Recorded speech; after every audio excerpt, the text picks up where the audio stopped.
Das Besondere am Wattenmeer ist, dass es ein riesiges biologisches Klärwerk ist, hier in der nördlichen Hemisphäre. Weltnaturerbe heißt ja auch, es ist von der gesamten Welt, von 180 Ländern der Erde und Staaten als Weltnaturerbe eingestuft. Das ist ein biologisches Klärwerk und ein Futterplatz der internationalen Vogelwelt. Das Besondere, das kann ich Ihnen sagen, das ist einmal die Tideabhängigkeit. Wir sind also nur während der Flut zu erreichen, aber zu 100%.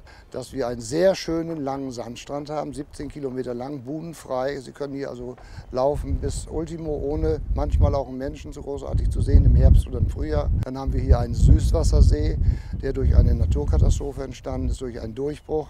Also ein Süßwassersee auf dieser schmalen Insel, die ja sowieso nur 17 Kilometer lang und durchschnittlich 500 Meter breit ist das schon was ganz Besonderes. Ich vermittle den Menschen, sensibler für diese Lebensräume zu machen, auch für den Lebensraum Wattenmeer zum Beispiel. Also in der Zeit einer Flut wird hier auf dem Wattenmeer über Muscheln, über alles Getier und Würmer wird eine riesige Regeneration und Filtrierung vollzogen. Ich bin Jüss.